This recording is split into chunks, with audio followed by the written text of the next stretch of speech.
what's up? I'm Chris, and in this lesson we're going to take a look at how to answer an SAT-style math question using a Sanderson test prep strategy called picking numbers, which basically means that instead of dealing with a lot of complex algebra, if you take a quick look at our answer choices here, you see variables, you see some complex expressions.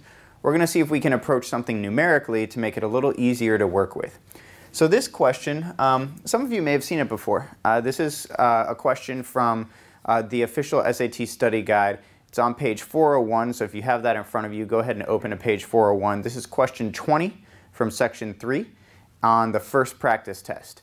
And being that it's question 20 in the long math multiple choice section, in theory that means that this is supposed to be one of the harder, if not the hardest question in that section. So we're going to use this strategy on a really tough question just to show the value of the strategy so that we can see how it works.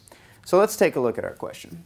It says a salesperson's commission is K%, go ahead and circle the key parts of the question here, of the selling price of a car. Which of the following represents the commission in dollars on 2 cars that sold for $14,000 each?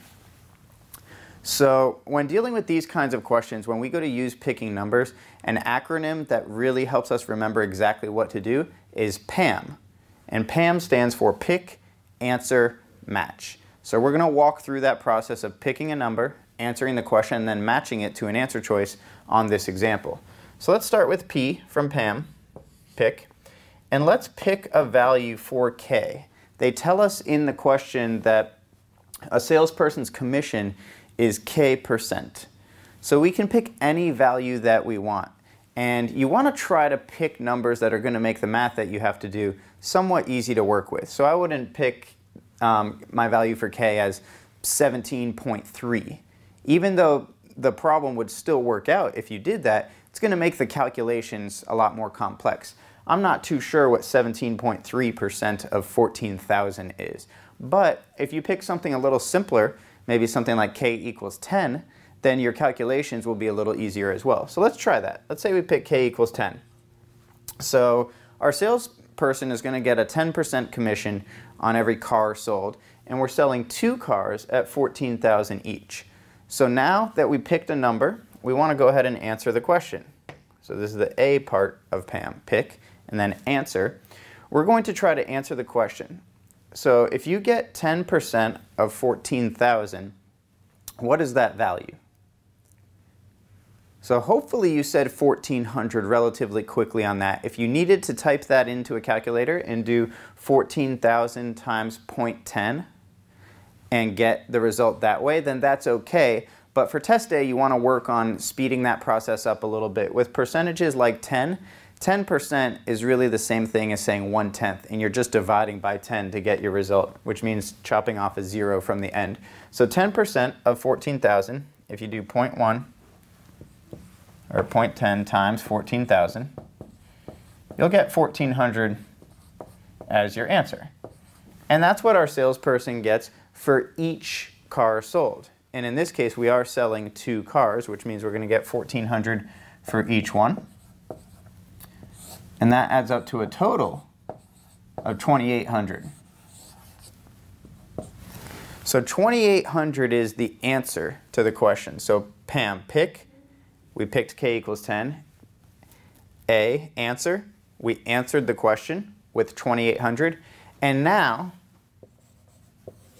the M stands for match. We're going to match our answer to one of the answer choices, which means the correct answer choice, when we plug in the number that we picked, 10, we should get 2,800 for the correct answer. So let's plug in 10 to each one of these and see which one will give us 2,800. So for the first one, we have 280K. 280K means 280 times 10. And when we do the math on that, we get 2,800, which is great because that matches what we're looking for in our correct answer. But we're not done. We still have to make sure that just by chance it didn't work out that more than one answer choice could have come out to give us the same value. So we want to go ahead and plug 10 into all the others as well just to make sure.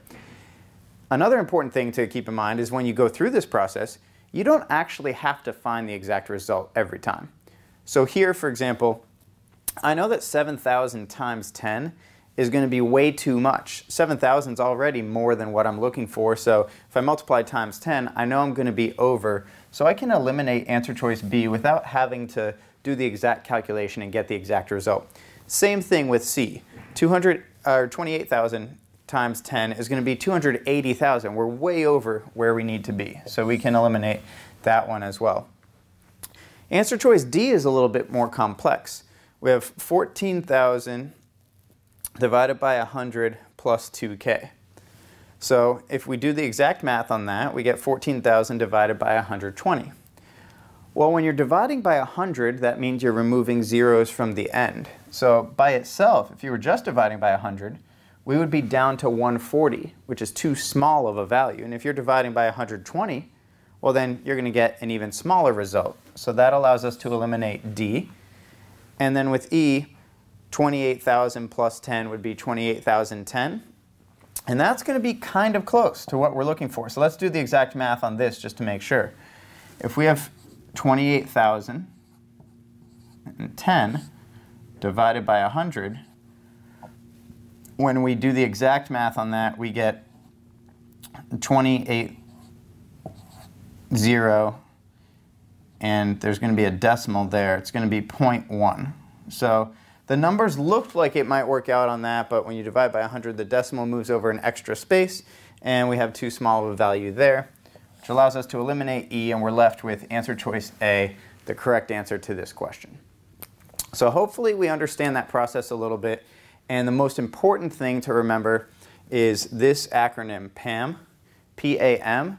Whenever you see that you have variables in the answer choices, like all of these answer choices have K, then that's an indication that you can use picking numbers. And if you use that strategy, it's going to make the hardest SAT math questions, like this one, pretty manageable. Because if you notice, the actual math that we had to do on that has relatively easy to work with numbers, and we're able to find our correct answer relatively quickly on that without having to use algebra. For more, please feel free to click on the links shown below, and thanks for watching.